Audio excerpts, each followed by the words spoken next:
माँ का दूसरा स्वरूप है ब्रह्मचारिणी का। ब्रह्मचारिणी अर्थात तप का आचरण करने वाली। ब्रह्म शब्द के अन्य अर्थ है वेद, तत्व और तप। ब्रह्मचारिणी देवी का स्वरूप ज्योतिर्मय, दाहिने हाथ में माला एवं बाएं हाथ में कमंडलू है। वस्तुतः ब्रह्मचारिणी पुत्री का ही अंश रूप है। नारद के आदेश से इन्हीं देवी ब्रह्मचारिणी ने भगवान शंकर जी को पति रूप में प्राप्त करने के लिए तपस्या की। इसी तपस्या के कारण इन्हें ब्रह्मचारिणी नाम से पुकारा गया। तप काल में 1000 वर्ष उन्होंने केवल फल मूल खाए, 100 वर्ष तक केवल शाक ही, कुछ दिनों तक खुले आकाश के नीचे वर्षा और धूप के भयानक कष्ट सहे। इसके पश्चात 3000 वर्षों तक जमीन पर टूट कर गिरे बेलपत्रों को खाया।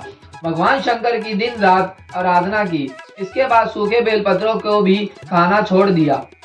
कई हजार वर्षों तक निर्जल और निराहार तपस्या करती रही।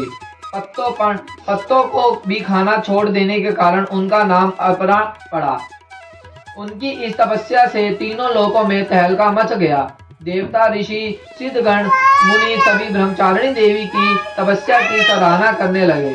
पितामह ब्रह्मा जी ने आकाशवाणी की और उनसे कहा, हे देवी, किसी ने भी ऐसे कठोर तपस्या नहीं की।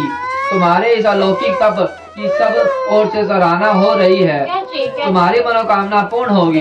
भगवान शिव तुम्हें पति रूप में प्राप्त होंगे। ब्रह्मचारिणी देवी की कई हजार वर्षों की इस कठिन तपस्या के कारण उनकी माता मैना अत्यंत दुखी हुई।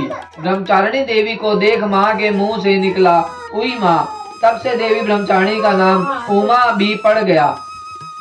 माँ दुर्गा जी का यह दूसरा स्वरूप भक्तों और सिद्धों को अनंत फल देने वाला है। दुर्गा पूजा के दूसरे दिन इन्हीं के स्वरूप की उपासना की जाती है। बोलो ब्रह्मचारिणी मैया की जय।